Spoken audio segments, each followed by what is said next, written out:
Love this podcast? Support it and sponsor today. Simply head to ozcastnetwork.com for details. Are you unable to find common ground with your colleague? Does a debate end up getting you hot under the collar? Well, this week, let's talk about how debating is one step removed from dictation. I'm Kari Watt. I'm a communications specialist, speaker and writer, and I'm here to be your digital coach, where I give you guidance on how to communicate better in your career and relationships, or on anything you want to ask me. Because communication is my thing, I want to see you become a better communicator, no matter where you are in the world, how old you are, or what you do for a living. Now, if you're new to my podcast, please subscribe to encourage that I'm actually making a positive influence. And if you're not new and haven't subscribed, come on now, what are you doing? Can you help a girl out? On the Kari Cares podcast. Now, there are 5 different ways to have a conversation, and last week we covered how dictators are definitely not winners when it comes to changing people's minds, because they're predominantly telling you what to do, giving you no choice in the matter.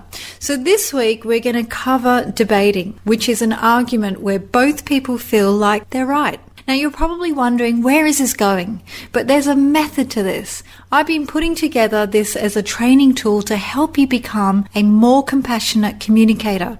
You have to trust me on this. It's good to understand the differences in communication to become an expert communicator. That's why I'm taking you back to the basics. Even if you think you know this, listen to see what else you can take from it. Because you might just learn a different way to communicate on a whole deeper level. So let's look at what debate is and how you can improve on this to be a more compassionate communicator. Debate is one step removed from dictation, as 2 or maybe more people are now actively involved in the discussion. Like dictation, each person is concerned only that they're right. They have opposition in the form of a contradictory argument. Now, the power play also changes from the ability to inflict harm to the ability to convincingly argue with sound reasoning.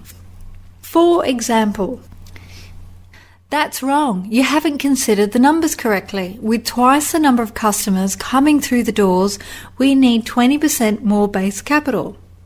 That's a personal attack, to which I object strongly. If you can't be civil, I will not listen. See the differences in that? The underlying belief about debate is that one person will gain something and the other person must lose. It can lead to a fight. Each person takes a position which they defend while attacking the other person's position. In order to differentiate themselves, each person may take on a more extreme view than most people would naturally assume. This polarizing position pushes them further apart, making agreement less likely. Did you know the language of debate is actually taken from the language of war?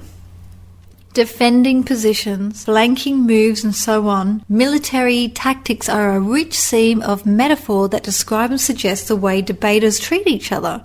When it comes to romantic relationships, most of us know that conflict is inevitable. In fact, some see this as healthy and can help the relationship grow into a deeper one. Turns out the same logic applies at work. At some point, colleagues are bound to clash, and new research published in the Academy of Management Review suggests that depending on how the conflict is expressed, it can either be beneficial or completely destructive. When co-workers tweak their debating style to make sure their disagreements actually strengthen their views rather than damage their professional relationship. And this means their relationships will grow into partnerships.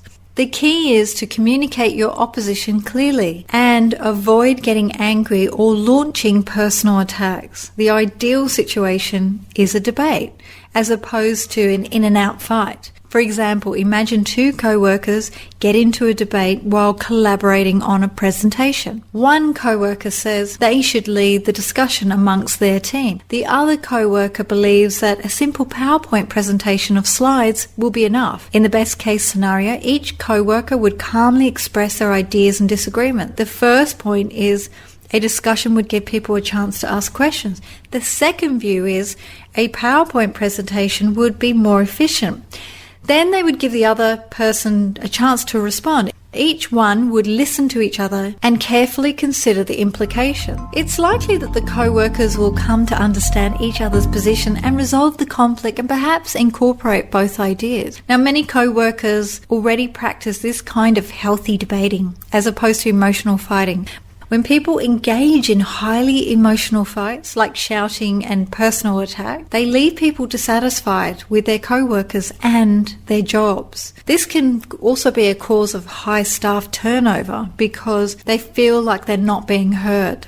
Now, while you might not be able to dictate company culture, you can certainly try to manage your own approach to conflict. This requires overcoming the natural tendency to be reactive instead of proactive. But we're only human, right, with feelings, and it takes some skill to monitor how you respond. For example, instead of reacting by shouting back when someone yells at you, practice thinking carefully about what they just said. Is there any truth to it? And what you're going to say. How can you communicate your displeasure clearly without getting angry or upset? So in other words, take the emotion out of the response. Look at it in the bigger picture. Does it really matter? Is it really worth arguing over? Or can you collaborate in a way that is beneficial to both of you? Having a debate is an easy option that forgets about the social price of destroying a co-worker. Collaboration may take more time and consideration, but it does offer relationships that can turn into partnerships and a far greater abundance for the company on a whole. On the Kari Cares podcast. Now remember to tune in next week when I cover how we can put a discussion to the test and find the juicy elements of a deeper relationship. Thanks for listening. Please subscribe for some good vibes and because it's free. Give this away. Share it with friends or colleagues who could use a little help.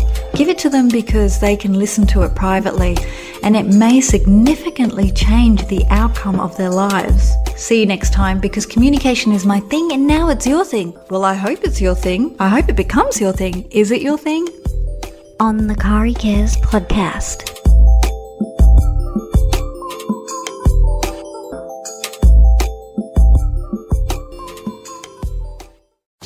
Love this podcast?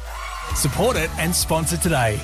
Simply head to AuscastNetwork.com for details.